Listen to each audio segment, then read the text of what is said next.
প্রায় শতাবর্ষী কুমিল্লা জেনারেল হাসপাতাল আজ অবকাঠামো সংকটে।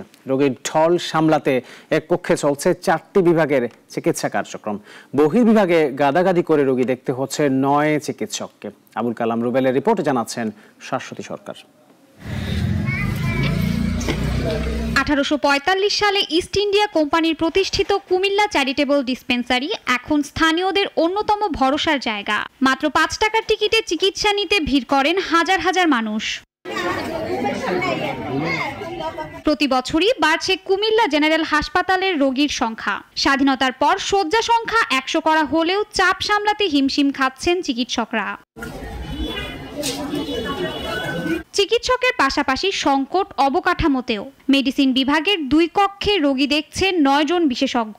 বসার জায়গা তো দূরের কথা, গাদাগাদি করে লাইনে দাঁড়াতে হচ্ছে সেবা প্রার্থীদের। 3টা রুমে আসা শিশুর কথা তো বলতে পারছি না, মেডিসিনের লোক তো আমাদের 2টা রুমে প্রায় 9 জন ডাক্তার। যে পরিমাণ ডাক্তার দরকার সেই পরিমাণ ডাক্তার নেই, এখানে ডাক্তার আরো বেশি দরকার। এখানে ফ্যান আছে, ছোট বাচ্চারা কিন্তু ফ্যান ছাড়া থাকতে পারে না এখনকার যে যুগ। ভবনের ফাটল ধরা দেয়াল, ছাদ ছুঁয়ে পড়া পানি, স্যাঁতস্যাঁতে পরিবেশ, সব মিলিয়ে জীর্ণ অবস্থায় হাসপাতালটি।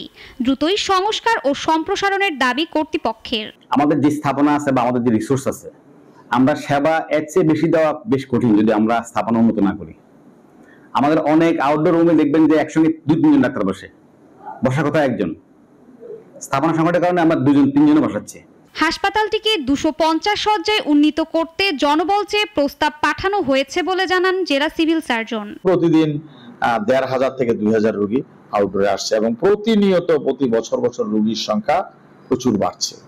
তো এই জন্য আমরা মন্ত্রণালয়ে সহ বিভিন্ন জায়গায় যোগাযোগ করেছি এবং আমরা এই হাসপাতালকে একটি 250 বেডের হাসপাতাল করার জন্য আমরা জনবল চেয়েছি এবং প্রস্তাব চেয়ে প্রেরণ করেছি।